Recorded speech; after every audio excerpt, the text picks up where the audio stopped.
Welcome to Caucusing, Motions, and Debate at Legislative Assembly. Now that your legislative principle, issue, or resolution has advanced to Legislative Assembly, what do you need to know about caucusing, motions, and debate to have the best chance for success? What is a Q&A and/or caucusing session? The question and answer opportunity allows delegates to ask questions of the submitters to make sure the proposal is understood. The caucusing opportunity will enable delegates to work together on strategy, and there may be both a pro and con caucus. This time to strategize allows the proponent and opposition statements and any proposed amendments to be discussed, well thought out, and written out in advance. Often these Q&A caucusing sessions will occur after an education session. Education sessions are an opportunity for delegates to hear directly from the legislative principle, issue, and resolution submitters. Delegates are educated on the topic or problem being addressed, how the proposal would improve the lives of children across Washington State, and why Washington State PTA should support the proposal. These education sessions help voting delegates understand all proposals so they can fully participate in the voting process. Submitters may want to bring the following. Bring a copy of the education session presentation so delegates can review the main points. If allowed at the venue, bring painter's tape to tape it to the wall for easy viewing. Bring copies of supporting documentation and materials to use to draft debate pro talking points.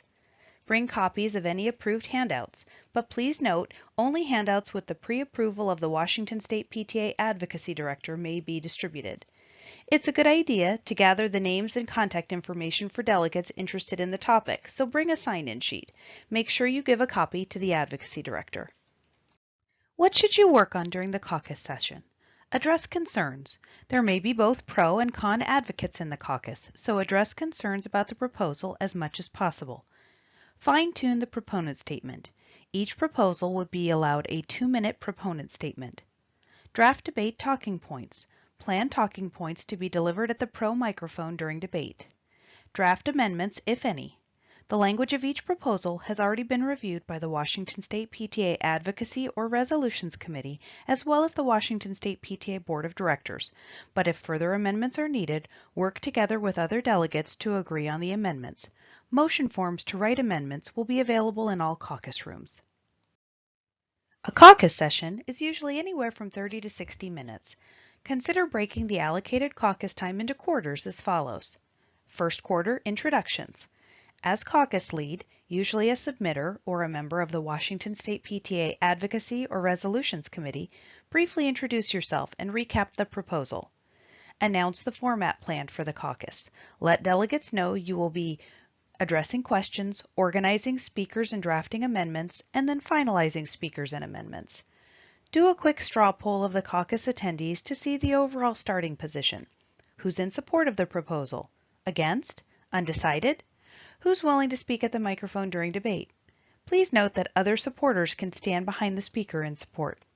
Is anyone planning any amendments? If so, briefly discuss the possible amendments. Remind delegates that only the parts of the proposal that are in shaded boxes in the program are open for debate and amendment. Make sure delegates understand how to draft motions and how debate will work in general session. Second quarter, address questions. Address any questions in the room. If there are only a few attendees, take the questions one by one. If there are more than about 5 questions, use an easel and paper. Ask for general questions first, as the more specific questions can be addressed during the third quarter. Alternate between pro, con, and undecided delegates so you understand all the concerns. Consolidate questions and address the most pressing first. Third quarter, organize speakers and draft amendments. Continue answering questions as needed. Start organizing speakers and statements to address potential con arguments. Remember, they must be voting delegates to speak or make motions. Discuss any possible amendments, but don't get caught up in wordsmithing. Let the most vocal amendment maker take the lead on writing the amendment so they are part of the solution. Have them, or a point person, write it out on paper for the small group to discuss and hopefully reach consensus before completing the motion form. Fourth quarter, finalize speakers and amendments. Finalize speakers and statements to be made at the microphone. Work together to reconcile and compromise on the proposed amendments to see if they can be combined into one amendment. Important things to remember. Only the parts of proposed legislative principles, issues, and resolutions that are shown in shaded boxes in the event program are open for debate and amendment. Issues, principles, and resolutions are not legislation. They are part of the Washington State PTA platform. Do not struggle over every word, wordsmithing, as the proposal will not be turned into a bill precisely as it is worded. Familiarize yourself with the event standing rules and how debate works in general sessions. Sometimes, after reading the Voter's Guide, listening to the education session, and attending the Q&A caucus session, a voting delegate wishes to suggest an amendment to a proposal. They would do this by introducing a motion in general session during the debate time for that specific proposal. Motions are made from microphone 1.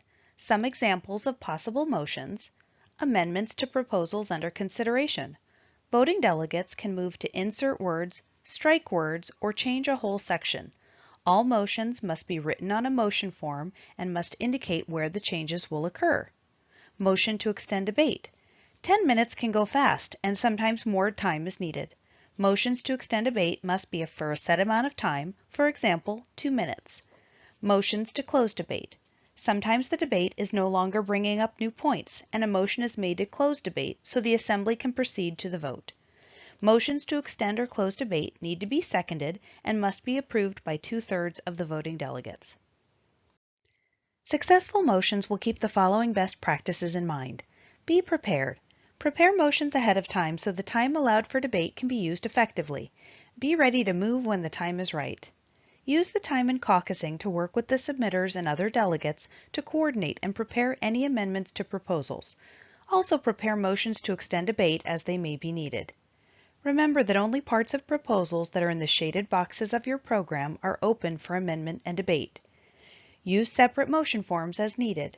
For resolutions, the title and each resolved clause of a resolution will be considered separately during debate.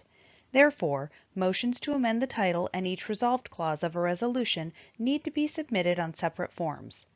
Legislative principles and issues. Motion makers are encouraged to use separate motion forms for every amendment they wish to make on a given legislative principle or issue. If the words being struck out or inserted are not consecutive, separate motion forms should be used. If the same words are being struck out and inserted in multiple places, a single motion is acceptable. For example, strike out blue wherever it appears and insert red in its place. Well-written motions are specific, unique, and concise. Pre-write motion forms with the exact changes you wish to make using the following format. In resolved clause number 2, bullet number 1, after the words, quote, advocate for, strike out the word, quote, parent, and insert the word, quote, family. Motions should be clear, easy to read, and ready to present at the appropriate time. During general sessions, when the debate is opened for a proposal, those voting delegates who wish to speak in favor of the position should quickly line up at microphone 1, the for microphone. Motions are also made from microphone 1. Those who wish to speak against the position should quickly line up at microphone 2, the against microphone. Microphone 3 is the information microphone. This is where you would ask a question, point of order, or go if you need clarification on something. At this microphone, there is no debate or two-way conversation about the answer. You simply ask your question or point of privilege and then sit down while the chair responds. Anyone sitting at any of the microphone tables can assist you with any questions you might have about the process or can direct you to the correct microphone. How does debate begin in general sessions? First, familiarize yourself with the event standing rules to help you understand how debate works. This information is based on the 2019 Legislative Assembly proposed standing rules. Only voting delegates, including student voting delegates, have the right to voice and vote in general sessions. Any attendee may participate in the Q&A and/or caucusing sessions. Each speaker waits until they are recognized by the chair, then shows their voting credential, and states their name and local PTA or council name and number. Total debate time for each proposed legislative principle, issue, or resolution will be 10 minutes, and then the vote will be taken. The total time clock will stop for all matters and replies at the information microphone, microphone 3. The total time clock may also be stopped by the chair as needed. If more time would benefit the Assembly, a motion to extend debate can be made. Speakers and motions will be processed in the order they are lined up at the microphone. No voting delegate shall speak for more than 2 minutes at a time or more than twice on the pending item of business. Be prepared for multiple voting delegates to be at the microphone to speak as needed. After each proposed legislative principle, issue, or resolution is introduced, debate begins when the chair recognizes the first speaker at microphone 1. We begin with the proponent, who will be allowed 2 minutes to speak in favor of the proposal. If there's a speaker in opposition, the speaker will be given 2 minutes to speak against the proposal before any amendments are processed. The chair will alternate recognizing speakers at the for and against microphones. If no one has approached the against microphone and no voting delegate wants to make a motion, the vote on the proposal will be taken without further debate. There is no automatic closing statement. If there's a motion, and it is correctly filled out on a motion form, the attendant at microphone 1 will alert the chair. Motions take precedence, and the motion maker will get to speak next. Motions need to be seconded to be discussed. Debate and voting occurs on the motion before debate resumes on the whole proposal under consideration. When time runs out, all debate is over for that proposal, and please note that this includes amendments. When the chair calls for the vote, voting delegates hold up their voting credentials. Let's look at 2 possible examples. Example 1. There is a voting delegate at the against microphone and/or a voting delegate proposing an amendment. We begin with debate of the proposal. Next is the proponent opening statement with a 2-minute maximum. If there's a speaker in opposition, they go next, and then amendment motions are processed. We will alternate speakers between the for and against microphones and vote when either time runs out or we run out of speakers. Example number 2, there is not a voting delegate at the against microphone and/or a voting delegate proposing an amendment. We will begin debate of the proposal. Next is the proponent opening statement with the same 2-minute maximum. Seeing no one at the against microphone, the chair will look for amendment motions. Seeing no amendment motions, we will proceed directly to the vote. Thank you, and we hope you enjoyed this year's Washington State PTA Legislative Assembly.